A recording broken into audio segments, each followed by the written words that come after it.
I'm a therapist. I'm sorry. Psychology, dumb butt. Whoa, language. This is a PG podcast. What's great about these Dating Diner podcast episodes is that you're using it as like a venting session. The end resolution is always, I shouldn't have done that. I'm sorry. I was stupid to do that. Welcome back to the Dating Diner. I'm your host, Parker Panel. I'm Sarah Coomer. And we are on a date right now, and you guys are joining us. On our 5th date. I think our 6th date?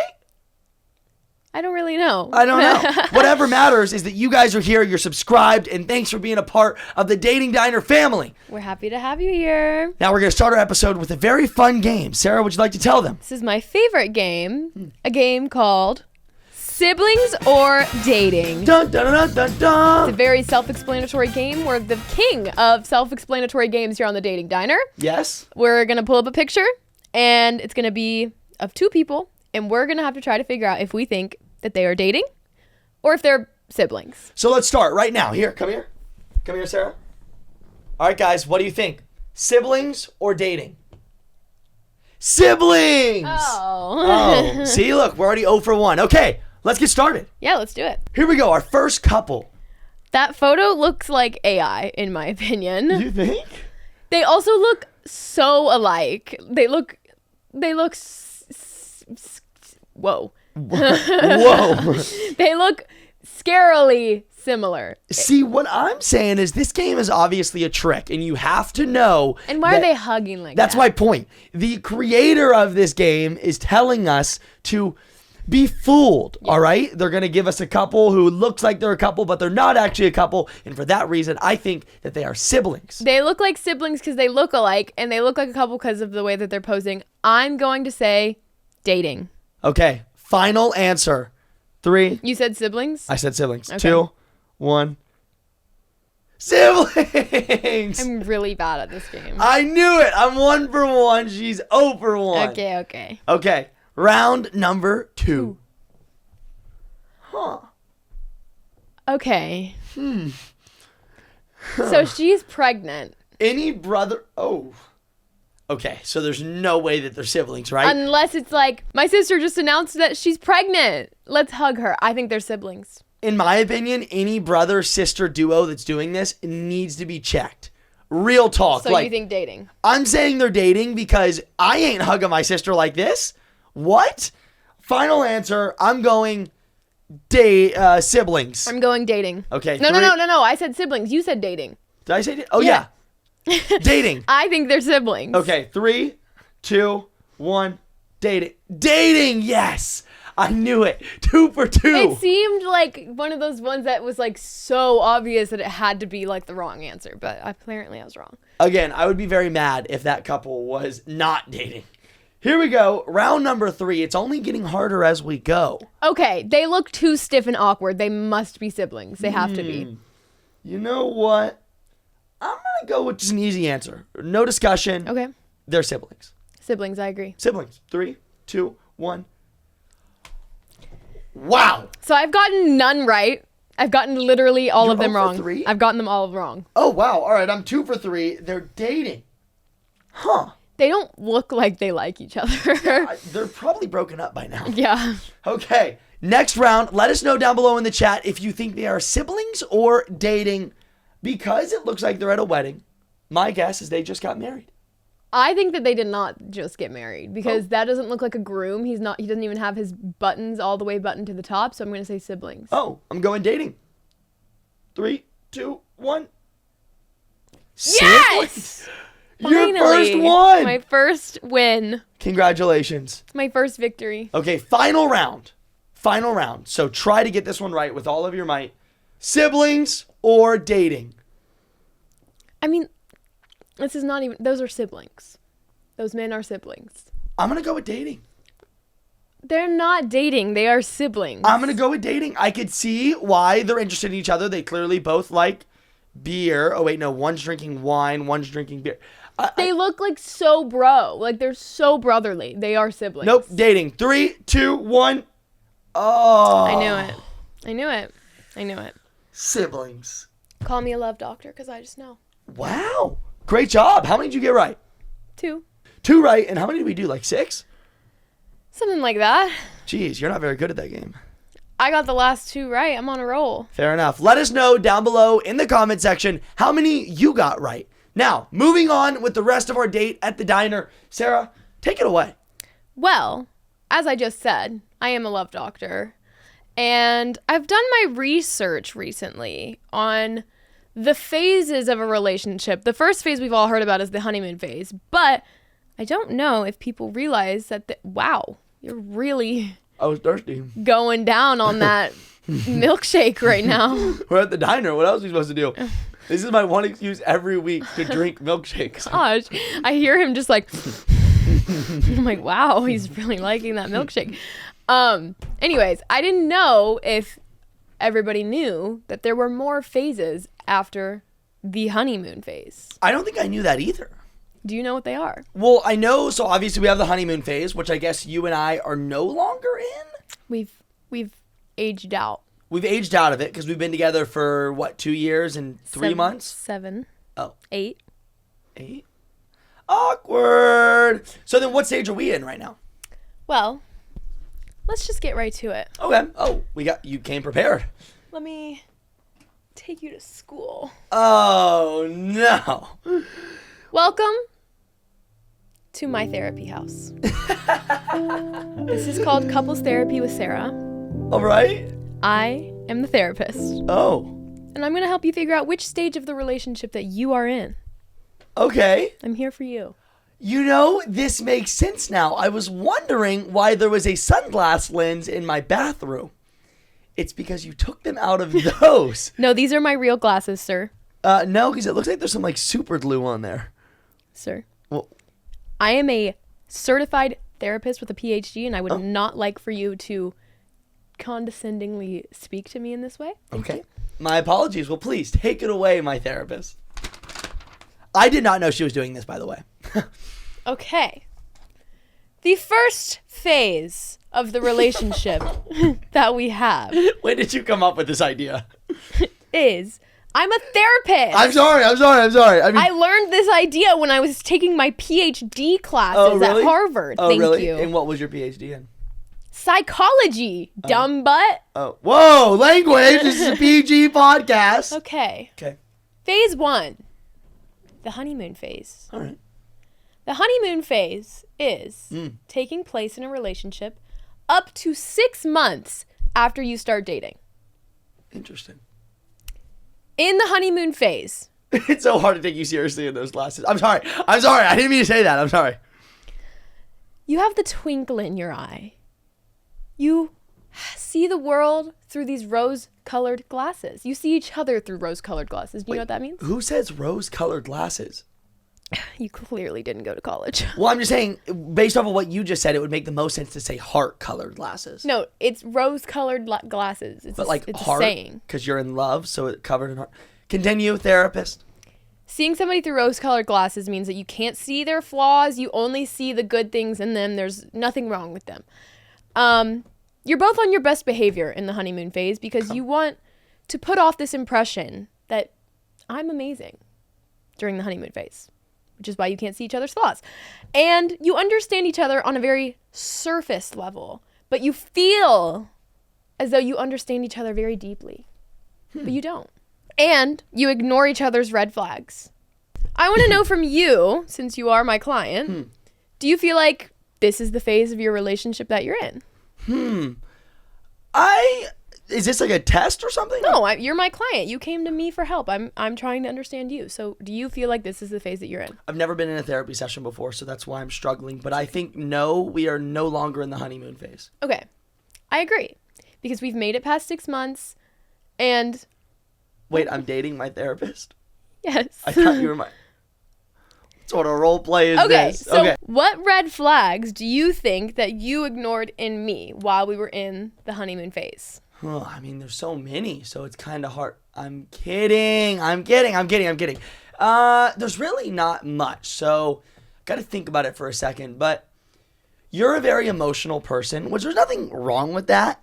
But I am a therapist. So you are a therapist. I deal with emotions all day long. Yes, That's the only thing. I'm not used to people being as emotional as you at certain times. And so I guess maybe the red flag that I ignored was how like emotional you could be, if that's a red flag. I feel like I'm walking on like thin ice. No, you're not. But this is what therapy is for. Oh. This is a safe space. Oh, thank you. All right. So what now, therapist? Well, I'm going to tell you what I ignored in you. Okay. It's interesting because mine actually is similar to yours. I am an emotional person, and I think that emotions are important, and talking about them is important. And I think it's important for communication. And you are not a very emotional guy, and you don't handle emotions very well. So I ignored the fact that whenever I was feeling some sort of emotion, something that I wanted to talk about, you kind of push it down and ignore it, and you don't like to talk about it, which is I don't like. I do. Wow, we're really getting vulnerable on this episode. We are. And what do you think you were trying to hide from me in the beginning? This really is a therapy session here, isn't it? It is. All right. Well, here's what I think I was trying to hide. Relationships are a very vulnerable thing, and I think they're a pretty daunting thing, and a lot of people out there who are young and kind of new into the dating scene can agree with me on this one. But it's hard to give up a large piece of yourself, and then in doing so, you are becoming vulnerable, and you're becoming potentially a little bit apprehensive and scared, because who knows what downward path you could lead me on. Maybe it could be an upward path, could be an upward one, but it could also be downward, which is frightening. I was just going to say that I have really manly burps, but let's move on. What? Phase 2. Wait, okay. The uncertainty phase. Wait, you always told me that you were never going to tell anybody about your burps. Why are we revealing this now?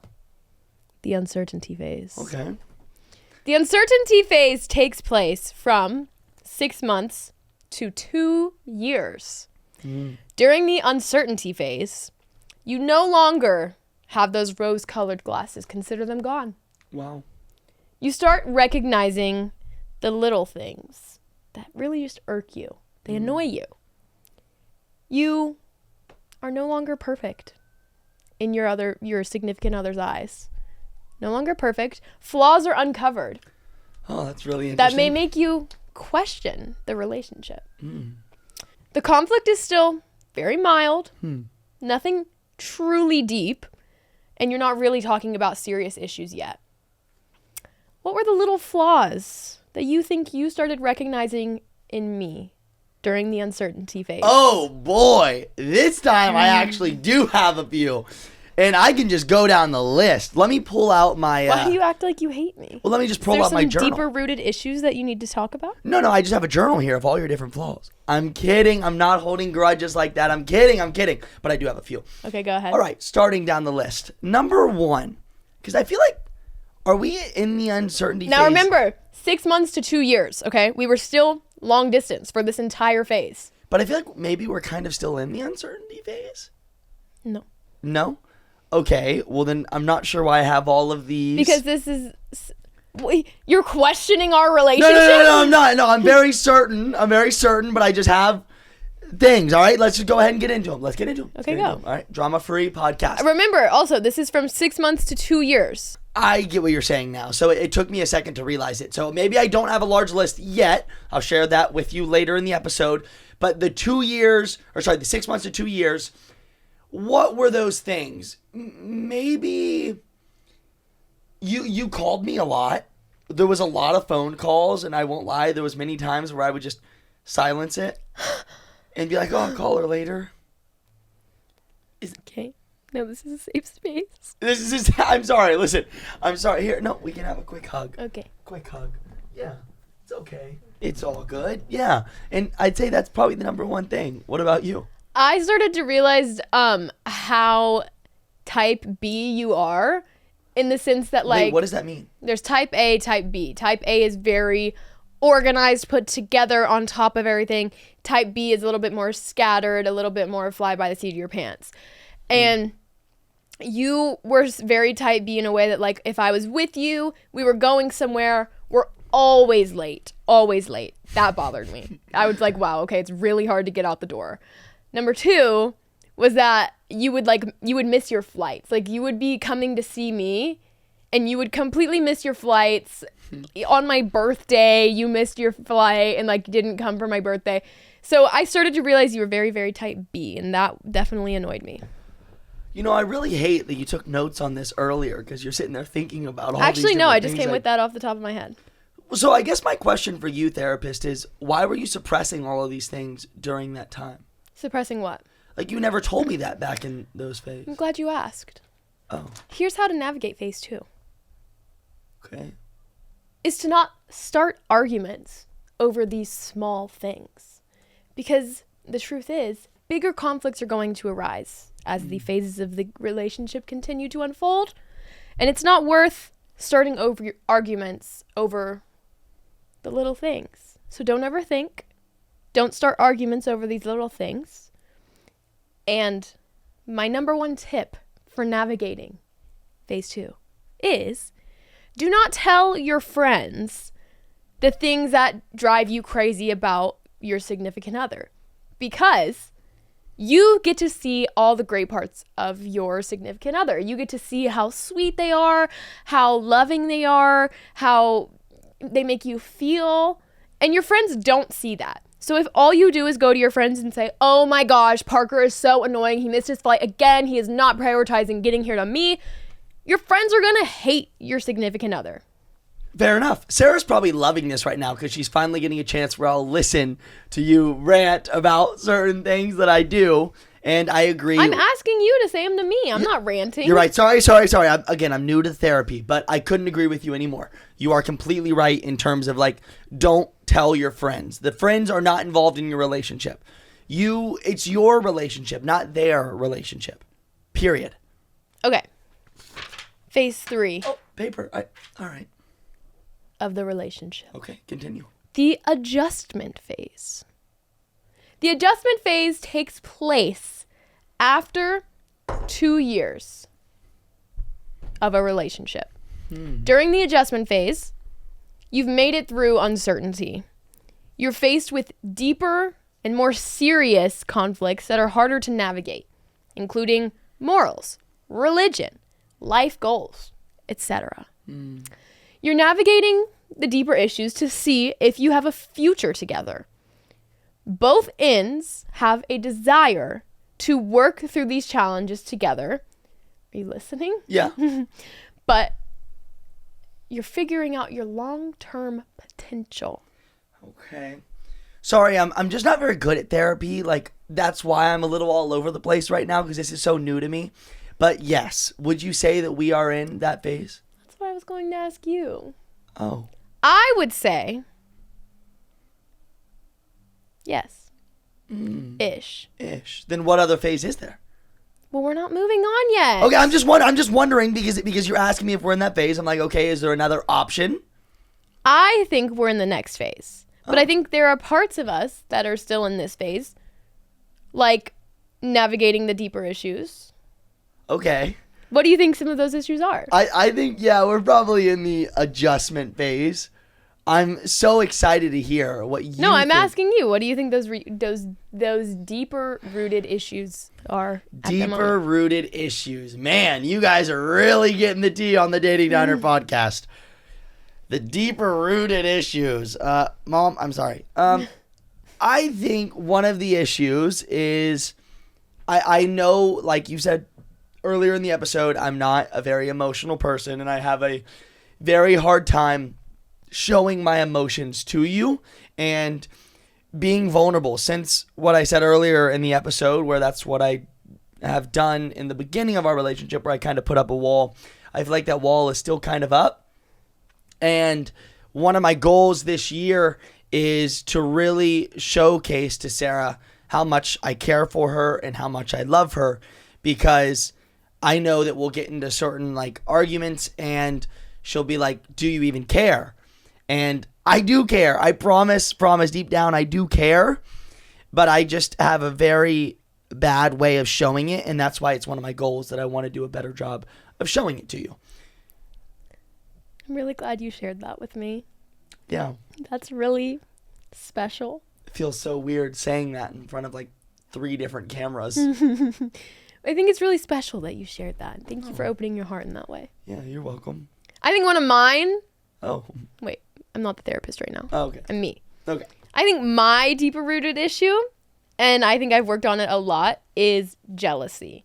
Yeah. I would get very jealous. I would just randomly start arguments about your past and get very jealous that there were other girls before me and all those things. And I would just randomly, out of the blue, decide that I was angry about it and start an argument. And that wasn't fair to you. And I think I still do that, but you have to admit I have done better. You've done better, but yes, you still do that. Because I think what's great about these Dating Diner podcast episodes is that you're using it as like a venting session. So we get to talk about my past girlfriends and past things. And then the end resolution is always, I shouldn't have done that. I'm sorry. I was stupid to do that.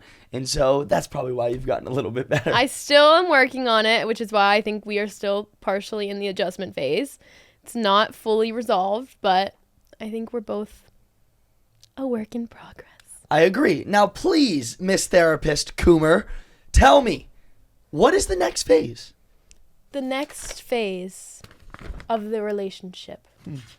The commitment phase. This phase takes place between 2 and 5 years of a relationship. Mm-hmm. You begin to accept each other's flaws. You realize that the good outweighs the bad. You become comfortable with the idea of being together, dare I say, forever. Mm. You have natural conflicts and struggles, but you have a sense of security knowing that these struggles are not going to break you. You have a feeling of stability in your relationship, and you're fine-tuning your relationship skills in this phase. Now, in the time frame, we do fall into this category. As we have been dating for 2 years and 7 months, we fall into the commitment phase. Would you say that we are in this phase? You know, I think that we're in both phases. I would say that we're more in the commitment phase. Yes. I think there's parts of us that are still adjusting, but I think that as a whole, we are in the commitment phase. Yeah, I agree. And the major key here is for sure that no matter what happens during this phase, whether it's little things or big things, we know that we're still going to stay together forever regardless. I would definitely say we have that sense of security. I should uncross my legs there because it's not good to say that we're going to be forever and then have my legs crossed. Okay. So uncrossed, we're going to be forever together regardless. I would say that we have a very stable relationship. Like, I'm never worried when we have an argument or something goes bad that I'm like, oh my gosh, this is it. We're breaking up. This is the end. Yeah, I mean, I agree. I think we have a very strong sense of security with our relationship. And I think a lot of our friends understand that too. The one thing I hear from most all of my friends is they'll all say, oh, Parker and Sarah are together forever. You know, they're fun to be around. They're a great couple. We never bring any sort of our problems to them. Not that we have a bunch, but if there are some, like we mentioned earlier, it's not their business. It's not their business to know, because the thing is, as soon as you tell your friend once, they're going to steamroll it and be like, oh, I don't like Parker now. I don't like Sarah now. I don't want you guys to be together. And if your friends are constantly nagging at you and saying, you shouldn't be with this person, eventually you're not going to want to be with this person anymore because everyone around you is telling you not to be with that person. Would you say that you are becoming comfortable with the idea of being together forever? Yeah, for sure. Would you say that you feel stable in our relationship? Also, yes. And this is something we always say when we're like arguing or we have some sort of tiff. Is that a word? Sure. We always say, even if we have a big argument, we're always going to be together forever. That's what we always say. We're never going to, even if we have a big argument, like, we're not going to break up over it. So I would definitely say we are in the commitment phase. Yes, I would agree. Navigating the commitment phase. Please tell me.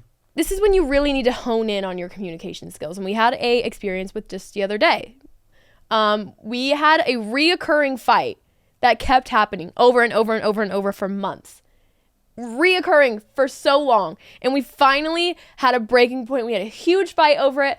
And then we said, we got to figure this out. And we communicated about it for about 2 hours, found a resolution, and we have not fought about it ever since. That is true.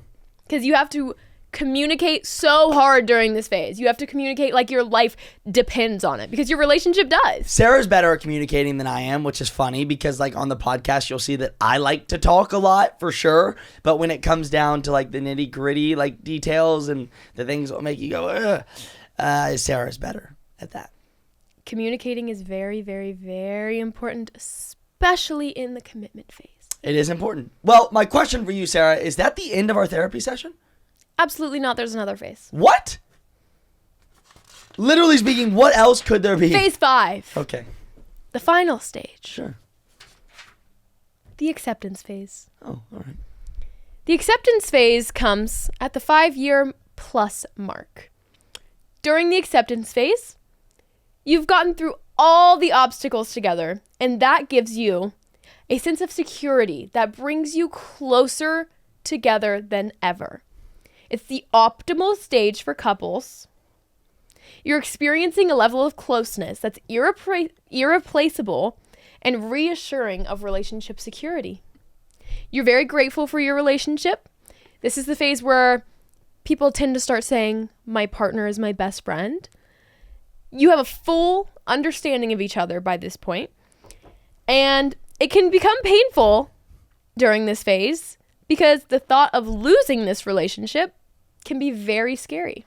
I'm actually really looking forward to this phase with you. I think it'll be beautiful. I think there's definitely still parts of our relationship that we're still learning, we're still adjusting, and I'm really looking forward to this phase with you. Well, I'll tell you this. I feel like part of me thinks that we're kind of already in this phase. I see one of your key bullet points there is my partner is my best friend. And we've said that for a very long time, that you and I have been best friends. We'd rather hang out with each other than we would our friends. And I remember telling one of my buddies that, and he was like, what? Like, it's more fun hanging out with the boys, right? And it is fun. And he was in a relationship at the time, and that relationship did not last. But he didn't have fun hanging out with her. They broke up in phase 2. And it's always phase 2. It's always phase 2. He didn't have fun hanging out with her like you and I have fun hanging out. It's interesting because I was going to ask you if you think that there's parts of us that are already in phase 5. Yeah, well, there you go. I Answer agree. is there. I agree. Your answer's there. And I think the key point of navigating phase 5 is to continue to nurture your friendships in this phase, which is funny that you said what you said about friends, because it's true that when you're in phase 5, your partner becomes like your number one. It's like this is the person you're closest with in the world. This is the person you see your whole life with. And the idea of losing that person becomes very, very scary. And you should continue to nurture your friendships in this phase because not because you're going to lose that person, but because you can become blinded by the fact that you are the most important person in my life. And you have to still have other people in your life. Your friendships are still important. Things can happen and you need community, you need people. So I think the most important thing to do is to continue to nurture your friendships and your family and every other person in your life, because you cannot only have one relationship. Absolutely. Absolutely. You can't only have one relationship. Friends are just as important as your relationships and your family. I don't know if that's completely true. I mean, obviously your family and relationships and God will come first, but then friends will fall down there. But I'm right there with you. I'm in agreement. You never want to put all your eggs in one basket. That is completely true. And that makes me think of something I've been pondering on for a little while here. Oh, notes are gone. Is therapy session over? Therapy is over. Oh, we could use those for another episode. All right. Well, what you just said really made me think about this. And I'm back. Oh, hey, Sarah. Hey. Welcome back. Thank you. Sorry, I had to tune out for today's episode. I know. I missed you. I was wondering where you went. I missed you. Yeah. Well, anyways, as I was saying, this is true. I think so. I mean, my source is just the internet. But you made some good points there about being in love and kind of making the relationship the only thing that you are solely aspiring or striving towards, right? And so, studies show that couples who post themselves more on social media are less likely to survive than couples who don't. Really? What studies? My study is Instagram Reels.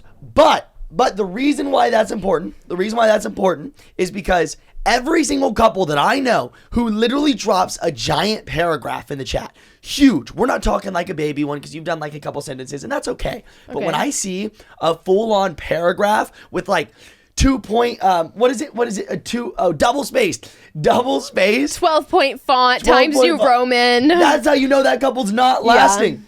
Just the other day, we were walking downstairs and we met somebody who was with his girlfriend. And I was looking at their post not even like 2 days prior. And there was a huge paragraph. And guess what happened to that couple? Don't say it. Gone. Broken up with. Torched. Whatever you want to say. Deleted. It's completely true. Over. So as much as we love to post, don't go posting your significant other. Don't go crazy. That's what I'm saying.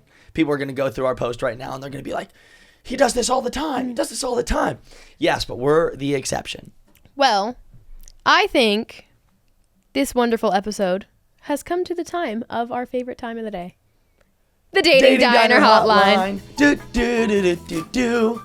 Ring, ring. Ring. Welcome back to the Dating Diner Hotline, where we are going to be talking to some of you all, our fans, the Patreon subscribers. That's right. If you want to be on the Dating Diner Hotline, click the link in the description, subscribe to our Patreon, and you could be one of our lucky callers, and you can tell us anything and everything you want about dating, relationship, couples, toxic stories, anything. I'll even put on my glasses for you to give you the best advice that I can. I don't know. Are they worthy? Yes. Okay, here we go. Shall we call? Let's do it. All right, let's do it. You always forget to take the phone off. Yes, take the phone off. Hello. Hello? Hey. Welcome to the Dating Diner Hotline. Welcome to the Dating Diner Hotline. Well, thank you all. So, I'm happy to be here. I was able to watch your all's first debut podcast. I really enjoyed it. Yay! Thank you. Yeah.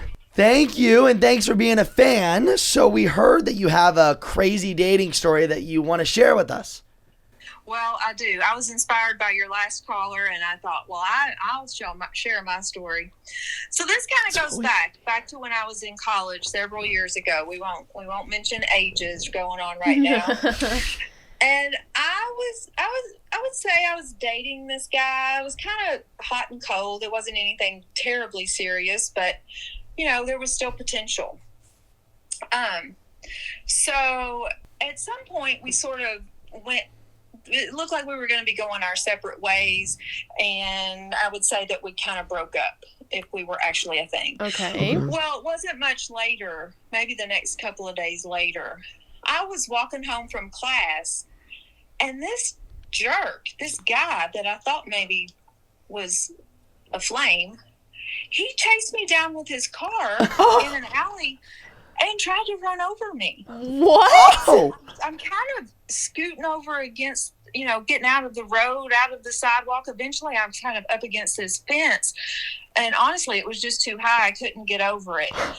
But obviously, he didn't actually run over me. But I felt really threatened, like he was trying to run me down. Oh, my gosh. So the next day at work, he calls me. And he's not acknowledging that he tried to run me over, but that he saw me running down the road and felt like I looked like a sexy cheetah. What? A sexy cheetah? I was running for my life, dude. Crazy old...